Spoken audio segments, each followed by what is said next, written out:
We're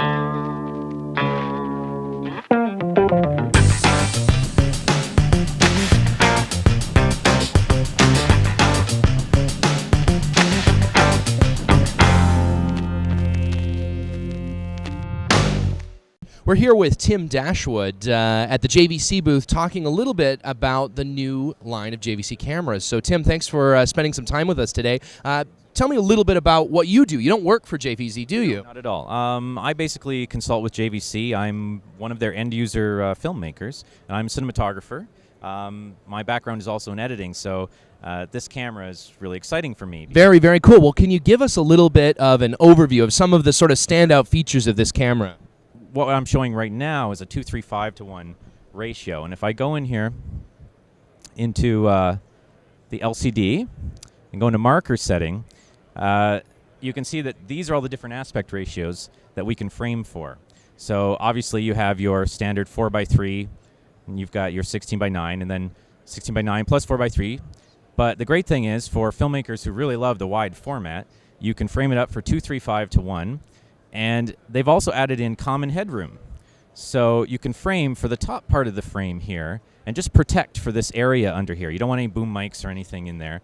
And then if you do a broadcast release later on where they don't want to show a 2:3:5 letterbox, just want to show 16:9, you still have that option. But you framed it this way. So in post-production, you do your 2:3:5 master and you do your 16:9 master. And the same goes for the 1.8.5. They also have a common headroom there as well.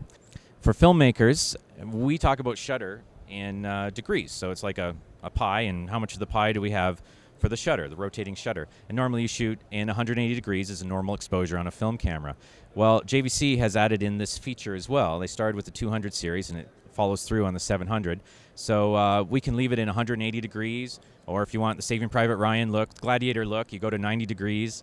And that's the way filmmakers think, and that's a great thing. You know, JVC is actually listening to the filmmakers and putting these features in. So I've set this for degrees, and you would switch to seconds, which would be 1/48th, but I prefer to see 180 degrees. I understand that as a filmmaker. So I'm just going to leave it on that and go back and show you the coolest feature for me of this camera is the overcrank and undercrank. So we can overcrank up to 60 frames a second and undercrank down to 10 frames a second. And I'll just show you here quickly. I've got it set up. My base rate is 24 frames per second. So you can set a base rate of 25 or 30 as well if you prefer. But I've set 24. And now I'm just going to overcrank. So let's go to 48 frames per second. We can go up as high as 60, but I'm going to go to 48. And so basically that'll be half the speed slow-mo. And I'm just going to set, just like what I was just talking about with the shutter, I'm going to set my shutter to 180. Okay? Now, I set my shutter to 180. You lose a stop because we've gone twice the speed, so half the exposure. So now we'll just open up an extra stop on our lens. And the SDHC card, is that we already have an SDHC card in there, so we're ready to roll. I'm just going to ask our model if you can just do this with your, okay? And I'm just rolling here. You can see up the monitor. Okay, that's good. So I just rolled on that clip. And now I'm just going to review it. I've programmed the review just for checking the gate, basically, into user button 3. Just hit that, and here we go. Instant slow-mo. So you see the response immediately, and you can say, yes, that worked. If you're shooting a stunt and the explosion went off, we'll go, yes, we got it. It's great. You don't have to wait for dailies to see if your slow-mo worked out. Well, it's very cool. Now, speaking of the filmmaker, you have a Cinema PL mount lens on this camera, not the standard lens. And this isn't a third-party part, is it? It's a JVC part. A JVC product. The brilliant lens engineers at JVC built this thing from the ground up. And it's purely optical, so there's no ground glass in it. There's no moving parts, no battery, no noise, nothing. What happens, it's a PL mount. It has 16 millimeter coverage. So it doesn't matter what lens you put on it. You can put a 35 mil lens on, a 16 mil format lens, whatever you want. But you're getting 16 millimeter coverage. And you're also getting the same depth of field characteristics as 16 millimeter. And so you can see here, this is the frame line. So what's happening is just as if it was a 16 millimeter camera, PL lens is on there, and it's focusing on this point. Now this spot here, this is where you would set your measuring tape to measure your distances. And it's very easy to work with. In the morning, you just put your longest prime lens on, and you back focus the adapter, the top of the morning, and you would check it every once in a while, but you just back focus it with your longest lens, and the process is very simple. You just set a witness mark on your lens, say 10 feet. You measure with the tape your focus chart, and you just back focus to 10 feet, and then every lens you stick on there is going to be back focused properly, and you can totally go by the witness marks. So very film style. The focus puller isn't looking at the monitor and trying to find focus. They're just using their measuring tape, same as usual. Awesome. So now you're also not recording to an HDV cassette tape or anything on this particular camera, are you? No more tape. No more tape. This camera essentially is an XT-Cam EX camera.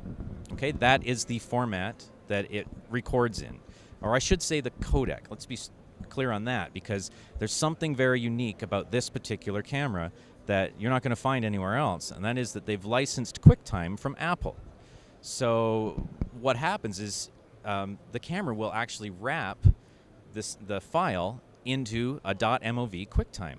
That means you can literally drag and drop into Final Cut Pro and start editing. It doesn't mean it's limited to Final Cut Pro. All Final Cut Pro does is install a QuickTime component for XT-Cam EX. But there are open source components as well that you can download for free, which would basically activate any Mac to be able to play back these files.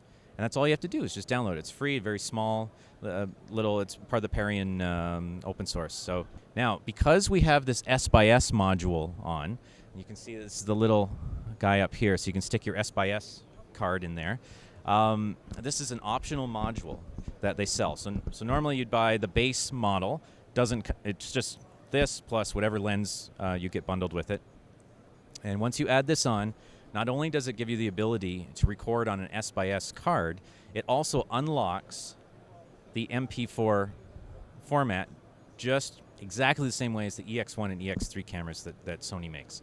So it's the exact same file structure.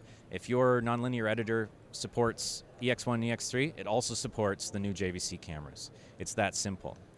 Very cool. Well, thanks, Tim, so much for spending some time with us and discussing the camera with us, and we'll hopefully catch up with you again. Again, thanks very much. All right. For Tech Media Planet, it's Steve Barris signing off.